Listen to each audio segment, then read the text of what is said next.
So hello dear student, কেমন আছো? I hope প্রত্যেকে শুধু ভালো নয়, ভীষণ ভালো আছো। স্ক্রিনের ওপর শতকরা বা পার্সেন্টেজের একটা প্রশ্ন দেখা যাচ্ছে, তাই না? এই প্রশ্নটা আমরা প্রথমে মন দিয়ে পড়বো, বুঝবো, তারপর কি বলেছে আমি আর তুমি দুজনে মিলে বসে বসে কোশ্চেনটা সলভ করব। ওকে, তো চলো সময় নষ্ট না করে প্রশ্নটা কি বলেছে প্রথমে আমরা মন দিয়ে পড়ে নিই। কি বলেছে দেখো, চিনির বাজার দাম 25% বৃদ্ধি পায়, একটি পরিবারের খরচ একই রাখতে চিনির বরাদ্দ হ্রাস পায়। অপশন এ 20%, অপশন বি হচ্ছে 25%, অপশন সি 16% এবং অপশন ডি 10%। এই চারটা অপশনের মধ্যে কোন অপশনটা হবে? দেখো, শর্টকাট অবশ্যই রয়েছে, শর্টকাট তোমরা ইউটিউব খুললেই দেখতে পাবে, কিন্তু আমি শর্টকাট এখানে শেখাচ্ছি না। আমি কি করছি, কোশ্চেনটার যে কনসেপ্ট, সেই কনসেপ্টের বেস করে সলিউশন বের করছি। তাতে এক্সাম হলে কোনো বসে যদি এই টাইপের কোনো কোশ্চেন যদি এদিক ওদিক চলে আসে, তাতেও যেন তুমি সলভ করে আসতে পারো। ওকে, তো চলো আমরা একটা কাজ করি। কি কাজ? সাপোজ ধরে নিচ্ছি যে চিনি বা যেটাকে সুগার বলি আমরা, সুগার পূর্বে এক্স পরিমাণ ব্যবহার করা হতো। কতটা? এক্স পরিমাণ। ওকে, এবারে এই সুগারের পূর্বে দাম ছিল রেট, আমি ধরছি ওয়াই টাকা। কত টাকা? ওয়াই টাকা। কিন্তু বর্তমানে কি গল্প হয়ে গেছে? বর্তমানে গল্প আলাদা। বর্তমানে সুগারের দাম হয়ে গেছে, আগে এক্স পরিমাণ সুগার কিনতে আমার ওয়াই টাকা লাগতো, কিন্তু বর্তমানে আমার এক্স পরিমাণ সুগার কিনতে খরচ হবে ওয়াই টাকা তো লাগবেই, তার সাথে সাথে ওয়াই এর 25% অ্যাড করতে হবে। ওকে, এখানটা আশা করি বোঝা গেছে। এবারে এটাকে যদি আমরা একটু ছোট করে ক্যালকুলেশন করে নিই, তাহলে বর্তমানে এক্স পরিমাণ সুগার কিনতে কত খরচ হয়? ওয়াই প্লাস ওয়াই ইন্টু এর পরিবর্তে ইন্টু 25%, মানে 25/100। এবার যদি ক্যালকুলেশন করি, আমরা ভগ্নাংশের যোগ করবো, 100 এলসিএম হবে, 100 সঙ্গে ওয়াই গুণ করবো, 100 ওয়াই প্লাস 25 ওয়াই হবে, তাই না? আই হোপ তোমরা এই যোগটা করতে পারো, আমি সেজন্য ফটাফট করে করে আগেই যাচ্ছি। তাহলে এটা কত হবে? 125 ওয়াই বাই 100। আরেকটু যদি ক্যালকুলেশন করি কি পাবো আমি? 5y/4। কি করে পেলাম? 25 দিয়ে কেটেছি, 5 25 125 আর 4 25 100।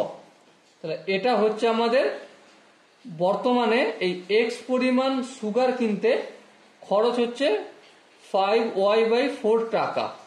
ওকে, কিন্তু গল্প আলাদা আছে। গল্প কি? গল্প হচ্ছে এটাই যে না, আমি 5y/4 টাকা খরচ করব না, আমি এই ওয়াই টাকাই খরচ করব। কত টাকা? ওয়াই টাকাই খরচ করব। তাহলে আমার এখানে করণীয় কি কাজ সেটা একটু করি। কি কাজ? আমি এই কথাটাকে একটু ঘুরিয়ে লিখব। কি ঘুরিয়ে লিখব? 5y/4 টাকা দিয়ে সুগার পাওয়া যায় এক্স পরিমাণ। কতটা? এক্স কেজি বা গ্রাম যাই বলো না কেন, আমি এক্স পরিমাণ লিখলাম। ওকে, তাহলে 1 টাকা দিয়ে সুগার পাওয়া যায় কতটা? এক্স আপন এটা দামটা। 5y/4/4টা এখানে না লিখে একদম উপরে লিখে দিলাম এত পরিমাণ। কিন্তু আমাকে কোশ্চেনে কি বলা হয়েছে? যে আমরা ওয়াই টাকায় খরচা করতে পারি বর্তমানেও। বর্তমানে 5y/4 টাকা দিয়ে এক্স পরিমাণ সুগার পাওয়া যাচ্ছিল, তাহলে 1 টাকা দিয়ে কত পরিমাণ পাওয়া যায় সেটা আমরা বের করেছি। কিন্তু প্রশ্ন হচ্ছে আমরা বর্তমানে ওই একই খরচ রাখবো। একই খরচ মানে ওয়াই টাকা রাখবো। তাহলে ওয়াই টাকা দিয়ে কতটা সুগার পাওয়া যায়? ওয়াই টাকা দিয়ে পাওয়া যাবে 1 টাকা দিয়ে যতটা, তার থেকে ওয়াই গুণ বেশি। তাহলে x into 4/5y multiple by y. Y y কেটে গেল, তাহলে কত হলো? 4x/5 পরিমাণ সুগার পাচ্ছি আমি। তাহলে এবার বলো, বর্তমানে ওয়াই টাকা দিয়ে সুগার পাওয়া যাচ্ছে 4x/5। হ্যাঁ, আগে পূর্বে দাম বাড়ার আগে ওয়াই টাকা দিয়ে কত সুগার পাওয়া যেত? এক্স পরিমাণ।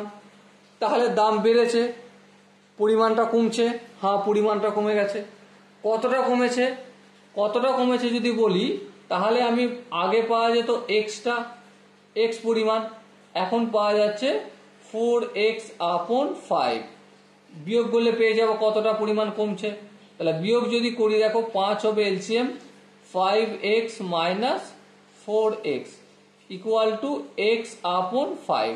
তাহলে এতটা পরিমাণ আমাকে সুগার ব্যবহার কমাতে হবে, কারণ এতটা পরিমাণ যদি কমাই তবেই আমি ওই খরচটা মানে ওয়াই টাকাটা, ঠিক আছে, একই খরচ রাখতে পারবো। না হলে আমাকে খরচ বাড়াতে হবে বাধ্য, না হলে আমাকে 5y/4 টাকা খরচ করতে হবে। সিম্পল কথা।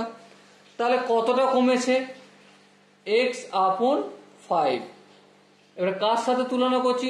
আগে কতটা সুগার ব্যবহার হতো তার সাথে আগে এক্স পরিমাণ ব্যবহার হতো। আচ্ছা, কতটা পরিমাণ কমেছে সেটা ভগ্নাংশে করলাম, এটা নিউমেরিক্যাল করলাম, এটা ভগ্নাংশে করলাম। এবার এটাকে যদি আমি পার্সেন্টেজে কনভার্ট করি, x/5, এটা x এর নিচে কিছু না, মানে 1 আছে, আর এটার মানে কি? ভাগ চিহ্ন, এটাকে আমি গুণ চিহ্ন করলাম। তাহলে x/1 আছে, আমি কি করব? 1/x করব। এরপর আমি পার্সেন্টেজে করলি যদি, তাহলে কি করতে হবে? এর সাথে কিছু নেই, মানে 100/100 করতে পারি। হ্যাঁ, কারণ 100/100 কেটে দিলে 1 হয়, আর কোনো নাম্বারের সঙ্গে সবসময় 100 গুণ থাকে। তাহলে এই এক্স কাটা গেল, 5 × 1 = 5, 5 × 20 সব কি হলো আমাদের? 20/100। আচ্ছা, এই 100টা উঠে গিয়ে কি হয়? পার্সেন্টেজ চিহ্ন হয়ে যায়। তাহলে এই 20% কমাতে হবে। Okay, so dear student, I hope এই কোশ্চেনের কনসেপ্টটা প্রত্যেকের বোঝা গেছে। যদি কোনো জায়গায় বুঝতে অসুবিধা থাকে, ডাউট থাকে, কনফিউশন থাকে, কি করতে হবে? তার জন্য একটাই কাজ, কমেন্ট সেকশন রয়েছে, কমেন্টে অবশ্যই জানাতে হবে। আর দেখা হচ্ছে তোমার সাথে নেক্সট ভিডিও। তার জন্য চ্যানেলটা অবশ্যই সাবস্ক্রাইব করে রাখতে পারো। ওকে, ততক্ষণ পর্যন্ত ভালো থেকো, সুস্থ থেকো এবং জয় হিন্দ।